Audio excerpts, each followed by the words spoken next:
সময় ব্যয় করুন। আমাদের একটা ছক আছে there number there. At first laptop প্রিন্টিংয়ে তোমার 3টা জিনিস করতে হবে। অ্যাট ফার্স্ট হচ্ছে নিজের সালাম দিবা এবং নিজের পরিচয় দিবা, দেশ পারমিশন দিবা। 3টা থেকে তুমি 6-7 সেকেন্ডের বেশি ব্যয় করবে। ঠিক আছে, এটা করার পরে আমি পেশেন্টকে ওপেন করবো। ওপেনটা হবে মিড চেস্ট টু মিড থাই। হ্যাঁ, এটা কিন্তু আমি পারমিশন দিচ্ছি যে আমি ওপেন করে এগুলোকে দেখবো। আচ্ছা, তাহলে মিড চেস্ট টু মিড থাই ওপেন করবো। করার পরে যদি ফিমেল পেশেন্ট হয় তাহলে ওটা করা যাবে।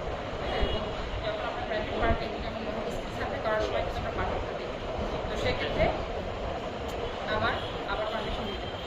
দেখছি তাহলে কিন্তু সাইকোলজিক্যাল একটা এক্সাম হয় এবং পরীক্ষার জন্য এবং আমরা কিন্তু চেম্বারে সবসময় এরকম বাচ্চাদের দেখি পিছন দেখতে গেলে বলি যে আমি এখানে দেখি নামা বলে এইগুলো নির্ভর দেওয়ার সময় দেখার সময় তো আমার হাত প্লেস দেখতে নামা বলে এইগুলো সময় বলবো।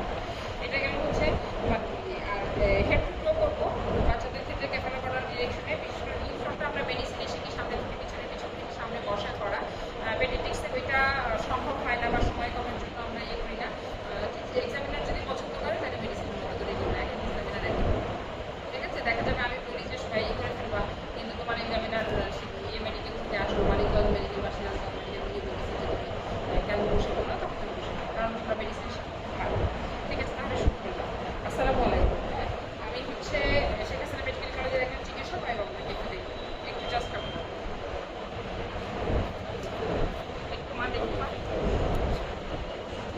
সবসময় এক্সামিনেশনটা করবো আমরা রাইট সাইড থেকে। এখানে দেখো আরেকটা জিনিস, তোমাদের ইনস্ট্রুমেন্ট বক্সের মধ্যে কিন্তু ইয়ে থাকবে, ব্রাশ থাকবে, তারপরে হচ্ছে বিপি মেশিন থাকবে, সেকেন্ডার কাটার ঘড়ি হাতে থাকবে, আর রোড চার্ট থাকবে। রোড চার্ট থাকবে। এবং আমরা কিন্তু ব্লাড প্রেশার এখানে মেজার করার টাইমটা আমরা পাই না, থার্মোমিটার মেজার করার টাইমটা আমরা পাই না, কিন্তু তোমাদেরকে রাখতে হবে এবং বলতে হবে। আমাদের নেফ্রোসিনেমে লাগবে, এজিএনএ লাগবে। ঠিক আছে,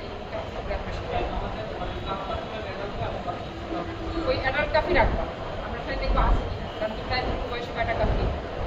হ্যাঁ, ঠিক আছে, ঠিক আছে। হ্যাঁ, তাহলে ক্ষেত্রটুকু আমরা অ্যাট ফার্স্ট আমরা এখানে পেশেন্টের এভাবে এভাবে আমরা কি দেখে দেখবো। এখানে আমরা অনেকগুলো জিনিস খেয়াল করছি। 1 নম্বর হচ্ছে স্ক্যালপের এই যে বোনটা আছে, স্ক্যালপের কোনো ক্রনিক প্রমিনেন্স আছে কিনা, প্যারেটাল প্রমিনেন্স আছে কিনা, ফ্রন্টাল বোন আছে কিনা, হেয়ারগুলো কেমন, হেয়ারগুলোর ফিলিংসটা আমার কন্ডিশন। আমাদের কোডিনারিটি ম্যানিটেশন আমরা করেছিলাম thin sparse rough hair, thin sparse hair, lustreless hair, হ্যাঁ, এবং ব্রাউন প্রিন্ট থাকে, বাদামি কালার হয়ে যায়। এটা কোডিনারিটি ম্যানিটেশনের চিহ্ন। তাহলে এখানে যখন আমি পেশেন্টটাকে এভাবে দেখলাম বডি প্রমিনেন্স হিস্ট্রি সার্ভিসের জন্য ছোটো বাচ্চাগুলো অ্যান্ড্রয়েড খাবারে যাবতীয় জিনিস আমি দেখছি। দেখার পর আমি টেম্পারেচার দেখবো, আমার হাতের দিকে তাকাও, নিচের দিকে তাকাও। I need broad light examine jaundice, উপরের দিকে তাকাও। এখানে আমি লোয়ার পার্টের পার্টেনটা দেখলাম। দেখার পরে আমি একটা কল দেখার পরে আমি ও নার্ভাল ক্যাভিটি দেখি। এইখানে নার্ভাল ক্যাভিটিতে আমি হচ্ছে ওর ব্লিডিং ম্যানিফেস্টেশন আছে কিনা সেটা দেখলাম। আমি এটা আপার ল্যাফট আর ল্যাটারালি আমি এটা দিয়ে করে দেখলাম যে কোনো অরাল ডিস্টার্ব আছে কিনা বা এয়ার ডিস্টার্ব আছে কিনা। ঠিক আছে, আচ্ছা, এয়ার ডিস্টার্ব এই সময় আমি তার একটু মাথাটা পুরো বালিশটাকে সরাই, আমি এখানে একটু হালকা করে হাত দিয়ে দেখে নিলাম নেক জিনিসটা আছে কিনা। ঠিক আছে, তারপরে এখানে আমি আঁকড়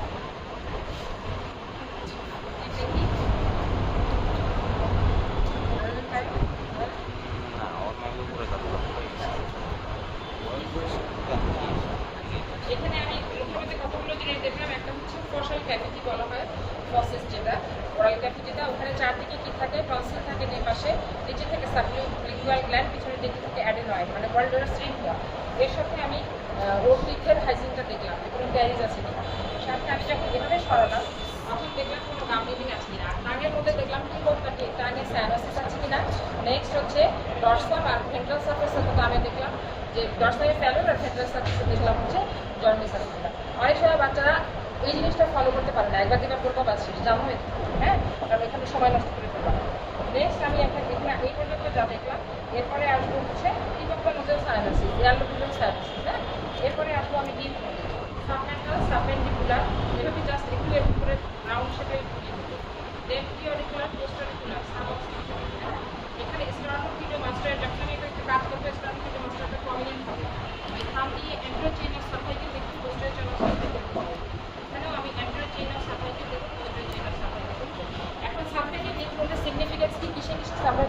এনলার্জমেন্ট হতে পারে।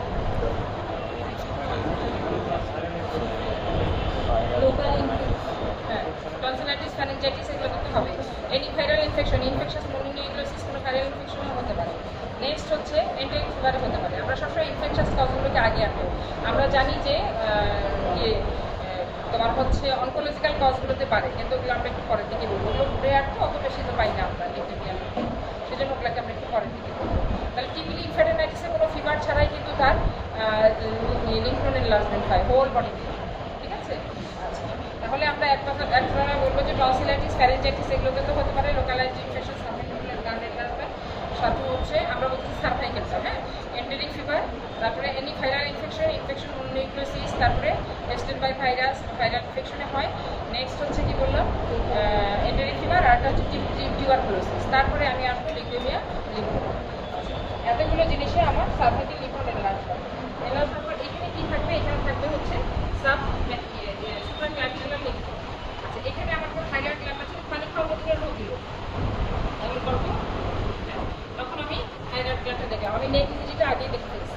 আচ্ছা, নেক্সট আমার আসলে ম্যানিপ্রাম স্টাডিতে আমি চাপ দিয়ে আমি তার চোখের দিকে তাকালাম, এখানে দেখলাম যে উইঞ্চিং অফ দ্য আই করে কিনা। যদি করে আমি বলবো মনিটর নাম ইজ প্রেজেন্ট। কোন ডিস্ট্রিক্ট থেকে মনিটর নাম? ঠিক আছে। তারপরে এখানে লেফট সাইড অফ দ্য হ্যান্ডে ওর হচ্ছে ওর কোনো বিসিজি মার্ক আছে কিনা, এই যে বিসিজি মার্ক প্রেজেন্ট। হ্যাঁ, তোমরা রাইট সাইড হ্যান্ড দেখো না, ইউজুয়ালি এটা লেফট সাইড হ্যান্ডেই করে, ইউজুয়ালি মানে 100% দেখতে পারে। তারপরে আমি আসবো অ্যাক্সিলারি লিম্ফ নোড। আচ্ছা, অ্যাক্সিলারি লিম্ফ নোড ইউজুয়ালি আমরা বসে করি, হ্যাঁ, বসে করলে দেখো মানে শোয়াই করি, শোয়াই করলে আমি একটু হাতে একটু খুললাম, দুইটাই টাইট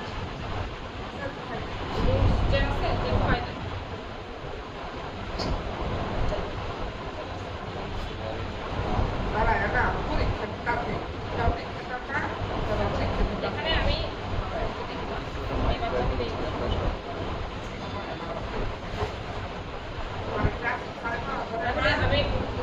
মিডিয়াল এখানে কয়টা চেইন থাকে? 5 চেইন থাকে। মিডিয়ালের সাথে আমি একটা হাতটা উঁচু করে এপিকাল দেখে থাকি, হ্যাঁ। আচ্ছা, তারপরে হচ্ছে পোস্টেরিয়র গ্রুপ নিউরন দেখে ফেলবো, এখানে ল্যাটারাল গ্রুপ দেখেছি, অ্যান্টেরিয়র গ্রুপ দেখেছি। তারপরে এগেইন আমি এখানে যখন সেখান করবো, এই হাতে কিন্তু ক্যানুলা আছে, সেখান করার সময় ওইটা খুবই সচেতন করতে হবে। অনেক বাচ্চার ক্যানুলা করার সময় হাত খোলা থাকে এবং আমি হাত ধরার সাথে সাথে উঠ করবো, অর্ধেক উঠটা যেন না করে, হ্যাঁ। পেশেন্ট শব্দ করলে কিন্তু একটা নেগেটিভ পয়েন্ট চলে আসে, দেখতে পাওয়া যায়। অনেক বাচ্চা বেশি সেন্সিটিভ থাকে, এই জন্য বেবিদের যে করার সময় যখন আমি সেখান করবো আমার আরেকটা হ্যান্ড ফ্রি থাকবে, ফ্রি থাকার পরে আমি যতগুলো পারবো দেখে ইউজুয়ালি 3টা গ্রুপ দেখা যায়, হ্যাঁ। আচ্ছা, এটা দেখার পরে আমার চেস্টের মধ্যে আর কি থাকলো? Respiratory rate. নেক্সট রেসপিরেটরি রেটটা আমি দেখবো, সেকেন্ডের আমরা করি। রেসপিরেটরি রেটটা আমি 10 সেকেন্ড ধরে 6 দিয়ে গুণ করে দেবো, ঠিক আছে? 6 দিয়ে গুণ করে দেবো।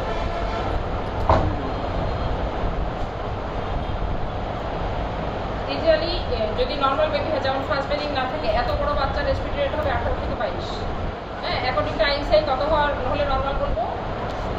অ্যাকর্ডিং টু আইএনসিআই রেসপিরেটরি রেট কত হলে নর্মাল বলবো? 40 এর নিচে, লেস দেন 40, হ্যাঁ, লেস দেন 40, লেস দেন 40 বলতে আমরা 40 এর মোর হলে ফার্স্ট বেবিং, এটা হচ্ছে অ্যাবাভ 1 ইয়ার, তাই না? আপ টু 2 মান্থস হচ্ছে 60 or more, 2 months to 150 or more, আর মোর দেন 1 ইয়ারে হচ্ছে 40 অর মোর হচ্ছে ফার্স্ট বেবিং। এটা হচ্ছে অ্যাকর্ডিং টু আইএনসিআই অনুযায়ী তার ফার্স্ট বেবিং আছে কিনা। আচ্ছা, নেক্সট আমি ওর দেখার পরে আমার এখানে থাকছে হচ্ছে এপিট্রপিয়াল লিম্ফ নোড, ঠিক আছে? এপিট্রপিয়াল লিম্ফ নোডটা আমি দেখে ফেলবো কোন ডিজিজে থাকতে পারে। এপিট্রপিয়াল লিম্ফ নোড লিম্ফোমা থাকতে পারে, লোকাল ইনফেকশনও থাকবে। তারপরে আমার আসলো হচ্ছে কনসেপ্ট। নেক্সট আমি কনসেপ্টটা দেখবো, ভিডিও করো না, তুমি এই দিকে মনোযোগ দাও, এটা তোমার মাথায় তো কিছু থাকবে না, এখনই তো পড়া হয়ে যাবে, এখন আর পড়ার সময় হবে না পরীক্ষায়। আচ্ছা, কনসেপ্টটা আমি এখানে তোমার ঘড়ি থাকবে এবং 10 সেকেন্ড দেখে তুমি সেটাকে 6 দিয়ে গুণ করে ফেলবে, এদিকে সময় নষ্ট করা যাবে না। এরপরে হ্যান্ড। আচ্ছা, হ্যান্ড যখন আসবে, হ্যান্ডের মধ্যে আমি 2টা হ্যান্ডকে এভাবে করে আই লেভেলটা আসমান, আই লেভেলটা এখানে নিয়ে এই যে অ্যাঙ্গেলটা আছে, এই অ্যাঙ্গেলটা দেখবো। অ্যাঙ্গেলটাতে কি থাকে? অবলিটারটা থাকবে। In case of clubbing, clubbing কোথায় কোথায় প্রেজেন্ট থাকবে?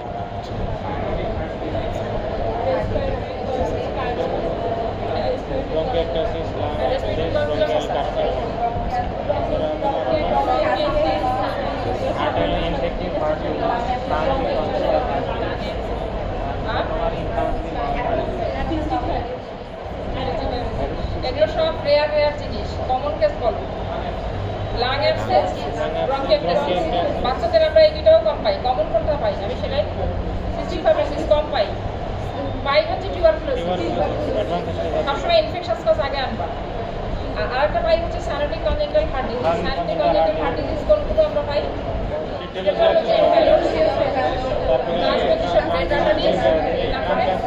সিঙ্গেল ভেন্ট্রিকেল স্টেন অ্যানোমালি, চারটাই তো বলতে পারি।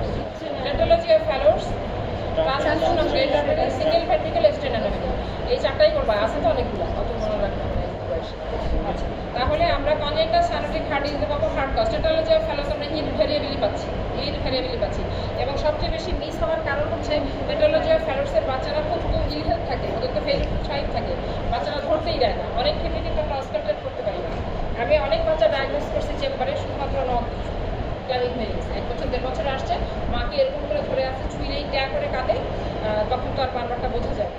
1 বছর পর্যন্ত দেখা যায় হয়তো ভালো ডাক্তার দেখাচ্ছে, কিন্তু তারা অ্যাক্সেসই করতে পারে।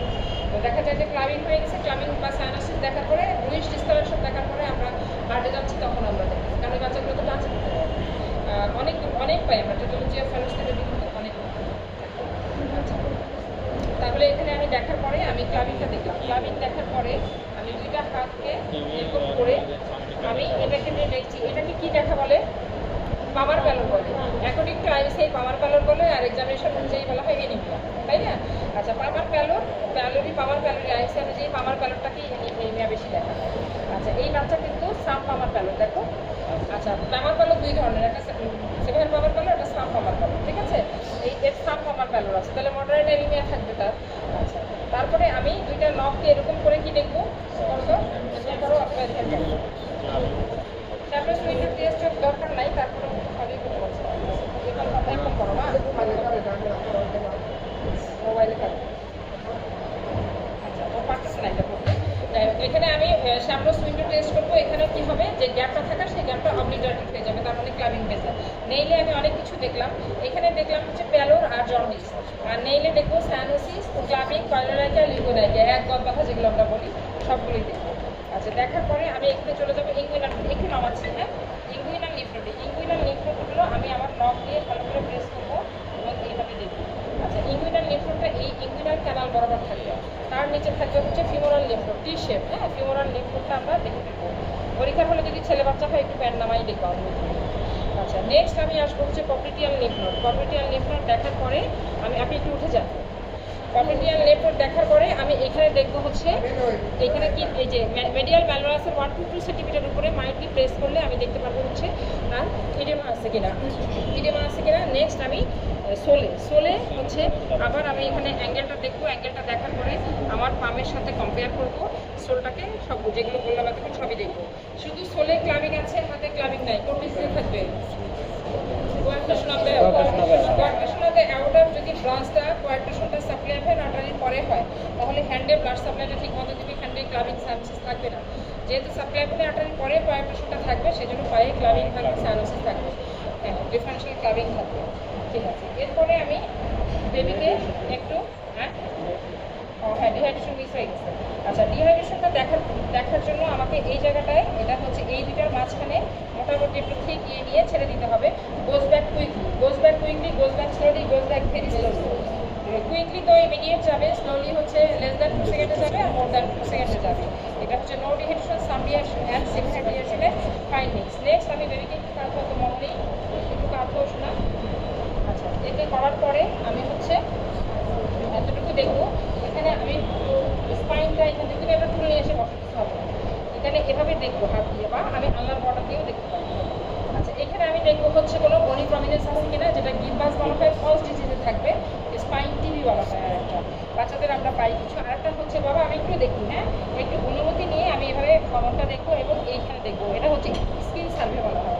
স্কিন সার্ভেতে তোমাদের কিন্তু একটা কিনলে ভালো হয়, মানে রাখলে ভালো হয়, গ্লাস লাইট। হ্যাঁ, গ্লাস লাইট এই জন্য রাখলে ভালো হয় যে আমি যদি কোনো পিচিচিয়াল লেশন পাই স্কিনে, সেই পিচিচিয়াল লেশনটা যদি মশার কামড়ের জন্য হয়, ব্লেঞ্চ অন প্রেশার, চাপ দিলে এটা চলে যাবে। কিন্তু যদি ডিউ টু ভাস্কুলাইটিস হয়, মানে পিচিচি পারপুরা হয়, সেটা কিন্তু ব্লেঞ্চ অন প্রেশার হবে না, কারণ ওটা স্মল ভেসেল ব্লিডিং পেয়েই তো এটা হয়েছে, স্মল ভেসেল ভাস্কুলাইটিস। সেই জন্য আমি যখন এটা গ্লাস লাইট দিয়ে প্রেস করবো, ওর থেকে দেখা যাবে, সেটাকে টেস্টটাকে ডায়াসিটি বলা হয়। হ্যাঁ, তাহলে ওটা রাখলে ভালো হবে। তাহলে আপনি পিটিজিআর লেশনটাকে এক্সামিনেশন করবো। পিটিজিআর লেশন কিসে কিসে থাকতে পারে? ইডিওপ্যাথিক থ্রোম্বোসাইটোপেনিক পারপুরায় থাকতে পারে, হেনোসলিন পারপুরায় থাকতে পারে, দুইটার নামই পারপুরা। পিটিজিআর লেশনটা হচ্ছে পিনহেড সাইজের একটা লেশন, হ্যাঁ। আর পারপুরা হচ্ছে পিনহেডের সাইজ থেকে একটু বড়, যেটা হচ্ছে আমি পালপুরেট করতে পারবো। পারপুরিক লেশন মানিতে আমি পালপুরেট করতে পারবো। আর হেনোসলিন পারপুরার একটা ক্যারেক্টারিস্টিক র্যাশ হচ্ছে মাল্টিপল পারপুরিক স্পট তো থাকবেই, এবং সেগুলো কনফ্লুয়েন্ট হয়ে একটা থিক লেয়ার হয় extensor surface of the body, mostly on buttock and lower extremity. এটা এক্সটেন্সর সারফেস সামনের দিকে, এটা পিছনের দিকে। Characteristic rash in Henoch Schonlein purpura. আচ্ছা, দেখবা ড্রেসটা বাচ্চাদেরকে দেখার পরে তোমার হচ্ছে ড্রেসটাকে সুন্দর করে আবার এরকম করে দিতে হবে। এটার মধ্যেও আর্টস আছে, আমরা দেখবো যে তুমি এটা করছো কিনা। নেক্সট হচ্ছে আমার এক্সামিনেশন শেষ হয়নি, হ্যাঁ।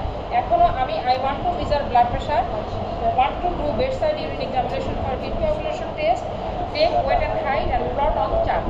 একসঙ্গে যখন তোমাকে বলবে যে তুমি have you finished your examination, no I have not finished, যেগুলো যেগুলো বলবে সেগুলো সেগুলো বলে দিতে হবে। এই যে সম্পূর্ণ কাজটুকু করলাম, এটা 3 মিনিটের মধ্যে করে শেষ করতে হবে। আমি 2 মিনিটেই পারবো। এটা হচ্ছে যত করবা হাত তত তাড়াতাড়ি হবে, ঠিক আছে। তাহলে এখন যদি বলা হয় হোয়াট অ্যাবাউট ইউর ফাইন্ডিংস, তোমার ফাইন্ডিংস কি? Patient lying on supine position with IV cannula and city, হ্যাঁ, এক scar mark on left forearm. Scar mark তো না, round shape mark on left forearm, scar না, তার কিন্তু কোনো এলিভেশন হয় নাই। এটা কি টেস্টের জন্য করা হয়? এমডি টেস্টের জন্য বা মানপ্লাস টেস্টের জন্য। মানপ্লাস বানান লিখতে পারবা? এটা বানানটাও লিখতে দেয়। এবং কত হলে সিগনিফিকেন্ট থাকতো এই বেবিটার? কত মিলিমিটার সোয়েলিং হলে? 10 মিলিমিটারের বেশি হলে এটা হচ্ছে সিগনিফিকেন্ট থাকতো। আইভি ক্যানুলা সিটি বুঝাতে কি বোঝাচ্ছে? কোনো ইন্টারনাল চাইল্ড পাচ্ছে বেবি হচ্ছে হয় ইনজেক্টেবল মেডিকেশন পাচ্ছে আর ফ্লুইডটা পেয়েছে। এটা তো বেবিকে জিজ্ঞেস করার কোনো সুযোগ আমার নাই। তাহলে patient lying and spine position with IV cannula city A round shape mark on left forum. On examination, patient is ill looking, conscious, cooperative বলবো, patient non cooperative হলেও cooperative বলবো, cooperative করতে না পারাটাও একটা discriminate. Patient conscious, cooperative with mildly anemic, jaundice, cyanosis, clubbing, pyelonephria, leukonychia absent. এরপরে ভাইটালসগুলো বলতে হবে। Respiratory rate is 20 beats per minute, respiratory rate is 20 beats per minute, pulse rate is 80 beat per minute, lymph node are nodulars, monitor time is absent, and there is no skin surface, it is normal. This is my present, skin surface, it is normal. No বলার কথা negative যাবে। Skin surface it is normal, তার মানে আমার কোনো তারপরে কিছুই না। আচ্ছা, এখন হচ্ছে তোমার ডায়াগনোসিস কি বলতে পারে, তাই না? তোমার ডায়াগনোসিস হচ্ছে মাইল্ডলি অ্যানিমিয়া। পেশেন্ট তাহলে আইভি ক্যানুলা কেন পাচ্ছে? হয়তো তার কোনো ইলনেস হয় যেখানে সে ইনজেক্টেবল মেডিকেশন এবং স্যালাইন করছে। কালকে আমার কাছে একটা বাচ্চা গেছে, চিন্তা করবো না, বাচ্চাটার বয়স হচ্ছে 7 বছর। এখানে মানে আছে যে ডাক্তার চান এত খারাপ অবস্থায় নিয়ে আসে, 10 days ফিভার, তার কিল দুইটা একদম ইয়েলোইশ। এখন আমার মনে হচ্ছে যে কোনো জন্ডিসের ধারণার কাছে নিয়ে গেছিলো, আমি দেখবো রিপোর্ট এখন দেখি নাই। তার সিআরপি আসছে 145, টোটাল কাউন্ট 26,000, বিএসআর মনে হয় 70,000। আর বাচ্চাটাকে দেখে মনে হচ্ছে মারা যাবে এমন অবস্থা নিয়ে আসছে। তার আগের দিন সদর হাসপাতালে নিয়ে আসছিল, মেডিকেল অফিসার মনে হয় বুঝতে পারেনি, ওরাল মেডিকেশন দিয়েছে। একটা বাচ্চাটা আসছে খুব খারাপ, এখন ভর্তি করছে। তো এত সেভিয়ার কন্ডিশনে ওরা নিয়ে আসে যে আমাদের ট্রিটমেন্ট করাই কঠিন হয়েছে। পরে ম্যানেজার ম্যানেজমেন্ট দিয়ে ভর্তি করছে। আচ্ছা, এটা গেল তোমার জেনারেল ফিজিক্যাল এক্সামিনেশন। এখন কি